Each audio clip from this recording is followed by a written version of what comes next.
நல்லூர் மற்றும் மடு திருவிழாவுக்கு விசேட போக்குவரத்து சேவை. பாடசாலை மாணவர்களுக்கு அரசாங்கத்தின் விசேட அறிவிப்பு. நீர்கொழும்பு சிறைச்சாலைக்குள் ஆபத்தான ஆயுதங்கள் கண்டெடுப்பு. நாட்டில் அதிகரித்துள்ள டெங்கு 175 உயர்ந்த அபாய வலயங்கள். கேபியை பாதுகாக்கும் அனுர அரசாங்கம் இராணுவ அதிகாரிகளை பழிவாங்குவது ஏன்? சம்பிக்க ரணவக்க சீற்றம். போலீஸ் மைதானத்துக்கு பெண்ணுடன் வந்த கருணா, முன்னாள் பிரதி போலீஸ் மா அதிபர் விவரித்த சம்பவம். விடுவிக்கப்படவுள்ள கைதிகள் அரசாங்கம் வெளியிட்டுள்ள தகவல்.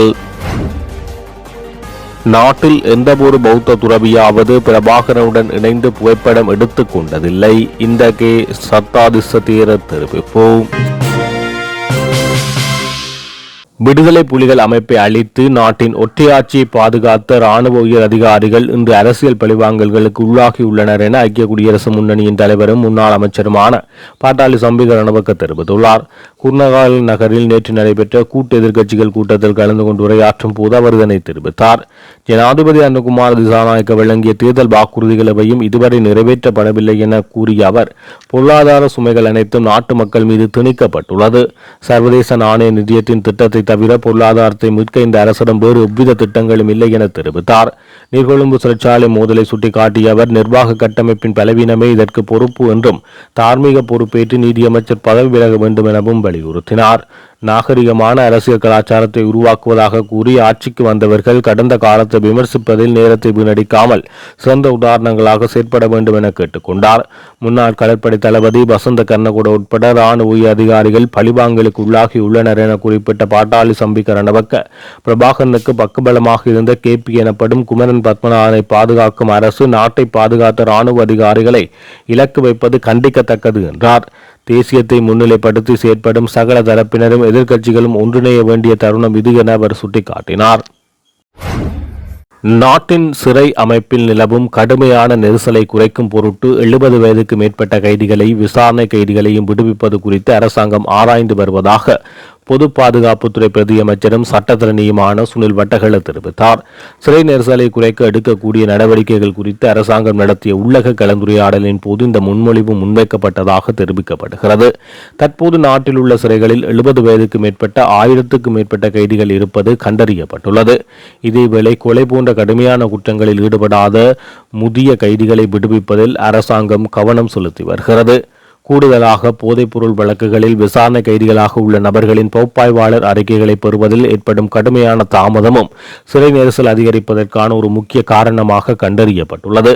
சிறிய அளவிலான போதைப் பொருட்களை வைத்திருந்ததற்காக சிலர் 1.5 ஆண்டுகளுக்கு மேலாக விசாரணை கைதிகளாக வைக்கப்பட்டுள்ளதாகவும் இதற்கு காரணம் பகுப்பாய்வாளர் திணைக்களத்தில் உள்ள அதிகாரிகளின் கடுமையான பற்றாக்குறையே என தெரிய வந்துள்ளது. அரசியலமைப்பு திருத்தமூடாக தற்போது பதவியில் உள்ள நீதியரசர்கள் மற்றும் நீதிபதிகளின் பதவிக்காலத்தை நீடிக்க அரசு எடுக்கும் முயற்சி நிறைவேற்றுத்துறையால் நீதித்துறையினருக்கு வழங்கப்படும் லஞ்சம் அல்லது பரிசு போன்றது என ஸ்ரீலங்கா பொதுஜன பெரமுனவின் முன்னாள் பாராளுமன்ற உறுப்பினர் பிரேம்நாத் தொலவத்த குற்றம் சாட்டியுள்ளார். இது தொடர்பில் ஊடகங்களுக்கு கருத்து தெரிவிக்கும் போது, அரசு புதிய அரசியலமைப்பு உருவாக்குவதாக வாக்குறுதி அளித்து 2 ஆண்டுகள் கடந்தும் அதற்கான ஆரம்பகட்ட பேச்சுக்களை கூட முன்னெடுக்கவில்லை. தங்களுக்கு சாதகமாக செயற்படுவதற்காகவே நீதித்துறையினரின் பதவி காலத்தை நீடிக்க அரசு முற்படுகிறது. நீதியரசர்கள் மற்றும் நீதிபதிகளின் பதவி காலத்தை அதிகரிக்க வேண்டுமாயின் அது புதிய அரசியலமைப்பு உருவாக்கத்தின் ஊடாகவே அமைய வேண்டும். மாறாக தற்போது பணியில் உள்ளவர்களின் பதவி காலத்தை நீடிப்பது முறையற்றது. இந்த முயற்சிக்கு எதிராக நீதிமன்ற சமூகம் மற்றும் நீதிபதிகள் சங்கங்கள் தெரிவிக்கும் எதிர்ப்பு வரவேற்கத்தக்கது. நீதித்துறை ஏற்பட்டுள்ள தற்போதைய நெருக்கடிகளுக்கு ஜனாதிபதியே பொறுப்பு கூற வேண்டும். உயர் நீதிமன்றம் மற்றும் மேன்முறையீட்டு நீதிமன்றங்களில் உள்ள வெற்றிடங்களை நிரப்பாமல் நீதித்துறை நெருக்கடிக்குள்ளாக்கிய ஜனாதிபதிக்கு எதிராக குற்றப்பிரேரணை கொண்டு வருவது அத்தியாவசியமானது.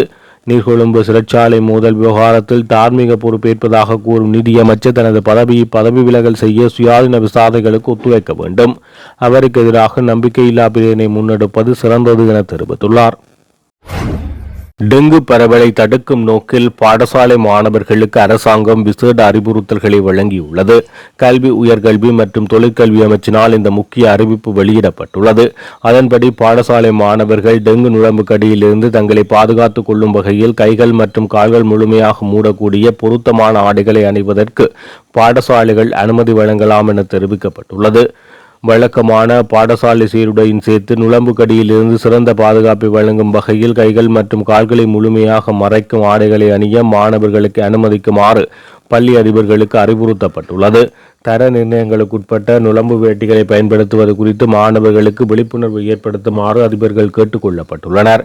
பாடசாலை மாணவர்களை டெங்கு நுழம்பு கடியிலிருந்து பாதுகாப்பது இந்த அவசர நடவடிக்கைகளின் முக்கிய நோக்கமாகும் என கல்வி அமைச்சு அறிவித்துள்ளது. இலங்கையில் டெங்கு நோயாளர்களின் எண்ணிக்கை மற்றும் உயிரிழப்புகள் வேகமாக அதிகரித்து வருவதால் நேற்று முதல் 11 மாவட்டங்களில் உள்ள 60 அதி அபாய வலயங்களை மையப்படுத்தி விசேட டெங்கு ஒழிப்பு நடவடிக்கை முன்னெடுக்கப்பட உள்ளது என தேசிய டெங்கு ஒழிப்பு பிரிவு அறிவித்துள்ளது.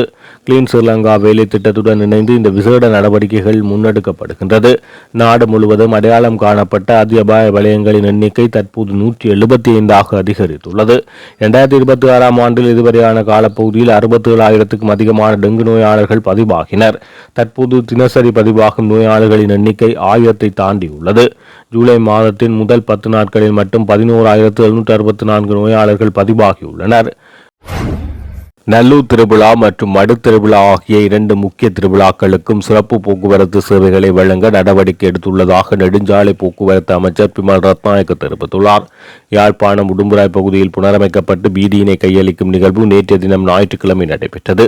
இதனைத் தொடர்ந்து நடைபெற்ற மக்கள் சந்திப்பில் கலந்து கொண்டு ஊடகங்களுக்கு கருத்து தெரிவிக்கும் போது அவர் இதனை தெரிவித்தார்.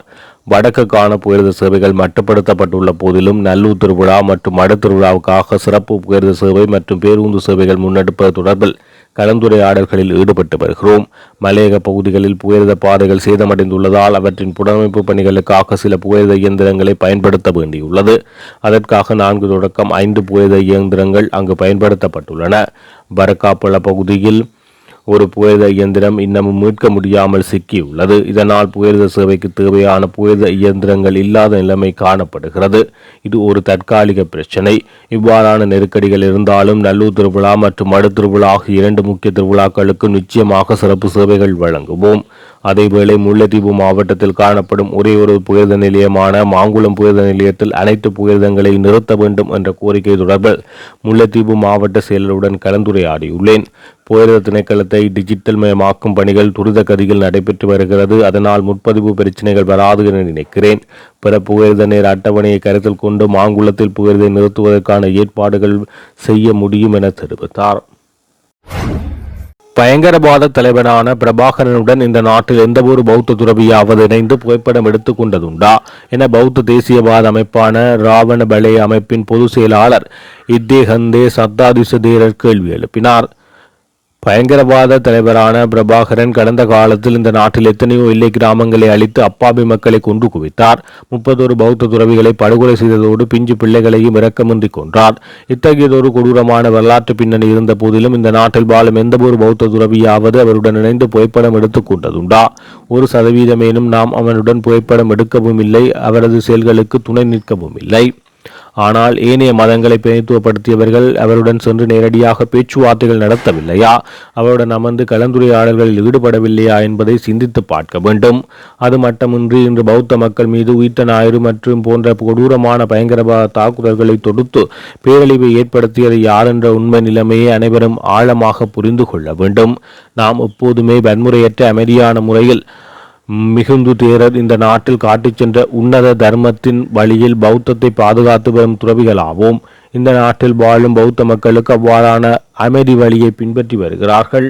ஆனால் வரலாற்றில் துப்பாக்கிகளின் பொயின் முனைகள் மூலம் மதத்தை பரப்பியவர்கள் இன்று பௌத்தத்தை பற்றியோ அல்லது அதன் விழுமியங்களை பற்றியோ எந்த ஒரு புரிதலுமின்றி பௌத்த துறவிகளுக்கு எதிராக திட்டமிட்ட முறையில் செயற்பட்டு வருவதாக தெரிவித்துள்ளார்.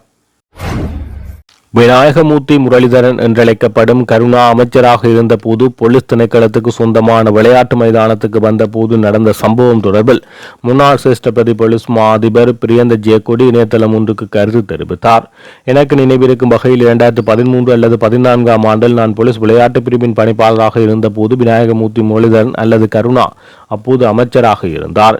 அவருக்கு போலீஸ் பாதுகாப்பும் வழங்கப்பட்டிருந்தது. அவர் மாலை வேளையில் ஒரு பெண்ணுடன் போலீஸ் விளையாட்டு மைதானத்துக்கு உடற்பயிற்சிக்காக நடப்பதற்கு வருவார். அவர் இருபுறமும் பாதுகாப்பு பிரிவினரை வைத்துக் கொண்டு நடக்கும் போது அந்த மைதானத்தில் விசேட திறமைகளை வெளிப்படுத்திய ஒரு போலீஸ் தடகள வீரரான உதவி போலீஸ் அத்தியட்சர் போதேஜி 1990ஆம் ஆண்டு தமிழீழ விடுதலை புலிகள் கிழக்கில் கைப்பற்றி கொண்ட போலீஸ் நிலையங்களில் உள்ள போலீசாரை சரணடையுமாறு கூறினர். ஆனால் போதேஜி சரணடைய முடியாது என்று கூறியவர், அவர் சார்பாக நாம் இன்னும் போலீஸ் விளையாட்டு விழாக்களில் சவால் கிண்ணம் ஒன்று வழங்கப்படுகிறது. அவர் கண்டி புனித அந்தோனியர் கல்லூரியும் உருவாக்கிய ஒரு திறமையான தடகள வீரர். விநாயகமூர்த்தி முரளிதரன் அல்லது கருணா அம்மான் போலீஸ் மைதானத்தில் குறித்த பெண்ணுடன் நடைபயிற்சி செய்யும் போது அங்கிருந்த மற்றொரு அதிகாரி என் அருகில் வந்து இவ்வாறு தெரிவித்தார். கிழக்கில் நிராயுதபாணியாக இருந்த 674 போலீசாரை கொலை செய்வதற்கு தலைமைத்துவம் வழங்கிய போதேஜியை போன்ற திறமையான ஒரு வீரரை கொன்ற கொலையாளி கருணா அம்மான் இன்று போலீஸ் பாதுகாப்புடன் போலீஸ் விளையாட்டு மைதானத்திலேயே நடந்து தெரியும் போது எனக்குள் பாரிய ஒரு ஆக்ரோஷம் ஏற்படுவதாகவும் இதனை நான் இவ்வாறு பார்த்து கொண்டிருப்பது என அவர் மிகவும் உணர்ச்சி வசப்பட்ட என்னிடம் கூறினார் என்றும், எனக்கு தெரிந்தவரை இது தொடர்பாக எந்த ஒரு விசாரணையும் நடக்கவில்லை. அந்த படுகொலைகளுக்கு முழுமையான தலைமைத்துவத்தை வழங்கிய கருணா இந்த நாட்டின் அமைச்சர் ஆனார். அத்தோடு பழமையான அரசியல் கட்சி ஒன்றின் உபதலைவர் பதவியும் அவருக்கு வழங்கப்பட்டது. இதேபோல் இதில் 2வது இடத்திலிருந்து சிவனேசதுரை சந்திரகாந்தன் பிரதி அமைச்சர் ஆனார். அவர் கிழக்கு மாகாணத்தின் முதலமைச்சராகவும் இருந்தார். எனவே இவ்வாறு ஒரு துரதிர்ஷ்டவசமான சூழ்நிலையை தவிர இன்று வரை இந்த மனித பேரவல கொலைகள் குறித்து விசாரணைகள் எதுவும் நடந்ததாக தெரியவில்லை என தெரிவித்துள்ளார். நீர்கொழும்பு சிறைச்சாலையில் கைதிகளுக்கும் அதிகாரிகளுக்கும் இடையே இடம்பெற்ற பயங்கர மோதலை தொடர்ந்து குற்றப்புலனாய்வு திணைக்களத்தினர் மேற்கொண்ட விசேட தேடுதல் நடவடிக்கையில் பெருமளவிலான கூர்மை ஆயுதங்கள் மற்றும் இரும்பு கம்பிகள் கைப்பற்றப்பட்டுள்ளது. இந்த தேடுதல் நடவடிக்கையின் போது கூர்மையான ஆயுதங்கள் மற்றும் இரும்பு கம்பிகள் தவிர 1000க்கும் மேற்பட்ட தடிகளும் கம்புகளும் போலீசாரால் மீட்கப்பட்டுள்ளதாக தெரிவிக்கப்படுகிறது. மேற்கட்ட விசாரணைகளில் கலவரத்தின் போது கைதிகள் சிறைச்சாலையின் சமையல் அறைக்குள் அத்துமீறி நுழைந்து அங்குள்ள கூர்மையான ஆயுதங்களை கையாண்டமை தெரிய வந்துள்ளது. அத்துடன் சமையல் அறையில் இருந்த தேங்காய்களை அதிகாரிகள் மீது வீசி தாக்குதல் நடத்தியுள்ளமையும் விசாரணைகள் மூலம் வெளிச்சத்துக்கு வந்துள்ளது. இந்த கொடூர மோதல் சம்பவத்தில் 8 சிறைச்சாலை அதிகாரிகள் மற்றும் 21 கைதிகள் என மொத்தம் 29 பேர் பரிதாபமாக உயிரிழந்தனர். இந்த சம்பவத்தை தொடர்ந்து நீர்கொழும்பு சிறைச்சாலையில் இருந்த கைதிகள் பாதுகாப்பு காரணங்களுக்காக நாட்டின் ஏனைய சிறைச்சாலைகளுக்கு தொடர்ச்சியாக மாற்றப்பட்டு வருகின்றனர். சம்பவம் குறித்த மேலதிக விசாரணைகளை குற்றப்புலனாய்வு திணைக்களம் தொடர்ச்சியாக மேற்கொண்டு வருகிறது. வங்க கடலில் இன்று அதிகாலை 5:05 மணிக்கு நிலநடுக்கம் ஏற்பட்டுள்ளது. இது டிக்டர் அளவுகோலில் 4.5 பதிவாகியுள்ளதாக இந்திய புவியியல் ஆய்வு நிலையம் தெரிவித்துள்ளது. இந்திய நிலநடுக்கத்தால் ஏற்பட்ட அதிர்வு ஆந்திர மாநிலம் வரை உணரப்பட்டதாக தகவல் வெளியாகியுள்ளது. குறிப்பாக கடற்கரை நகரமான விசாகப்பட்டினத்தில் அதிர்வுகள் உணரப்பட்டுள்ளது. மேலும் கஜுவாகா, மங்களேபேலம், சாகர் நகர், அரிவோலா, அப்புகார் உள்ளிட்ட சில பகுதிகளில் நில அதிர்வு உணரப்பட்டதாக தெரிவிக்கப்பட்டுள்ளது. இந்த நிலநடுக்கத்தின் மையமானது காக்கிநாடா கடற்கரையிலிருந்து கடலில் சுமார் 225 கிலோமீட்டர் தூரத்தில் அமைந்திருந்ததாக இந்திய புவியியல் ஆய்வு நிலையம் தெரிவித்துள்ளமை குறிப்பிடத்தக்கது.